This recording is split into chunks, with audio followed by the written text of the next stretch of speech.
So we have a severe threat of storms today, conditional though, depending upon how much sun we can get. Ongoing morning storms could change the outlook for the afternoon and evening, but heat is building in later this week and the pattern remains unsettled.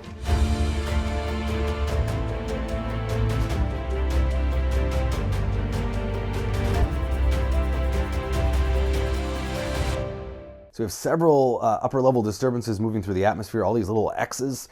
Those are what we call little short waves, basically cool fronts in the middle of the atmosphere. Of course, you get strong summer sunshine, a lot of moisture, that heats up the ground, and if you cool things off above it, that allows those storms to bubble up. So instability will be definitely something we're watching today. Cool front coming in too from the west with this surface low. Temperatures will be a little cooler tomorrow and Wednesday with a bit of a drop in the dew points too. But overall, a much week compared to last week, which isn't hard to do. It was pretty chilly Friday. Coolest June high temperature in 16 years. So this is a look at the radar picture from this morning, 10 a.m. You could see these storms that have been kind of ongoing, on and off, and that may affect the afternoon outlook for storms because if we don't get enough sun, we may not destabilize the atmosphere enough to see those most severe storms potentially. So a very low confidence, messy forecast for today. If we get enough sun, we get warm up quickly into the mid to upper 80s.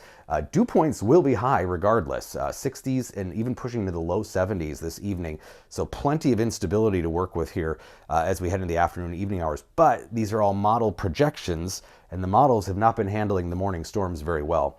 We will have shear moving in, those wind shifts in direction and speed aloft that help to organize storms. You get that horizontal spin that a thunderstorm can then turn vertical.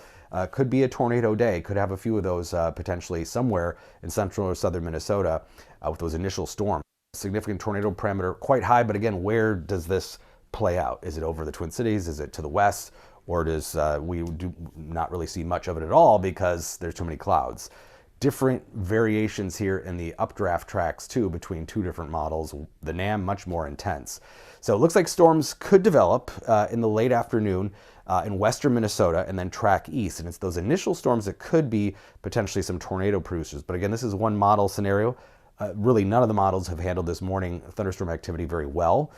So we'll see what happens for the late afternoon and evening. But basically, if you're outside at 3 p.m. and it's hot and humid, the sun's out, plan on storms probably popping. Cooler behind the front tomorrow in the 70s, but we have several other upper level disturbances moving through. I think the Tuesday, Wednesday one will stay more south, but somewhere in the state, there will be a shower or thunderstorm every day this week. That's the kind of pattern we're dealing with here. So just kind of an example. Again, these are model solutions, don't pay attention to where, but specks of precip Tuesday, maybe to the south on Wednesday.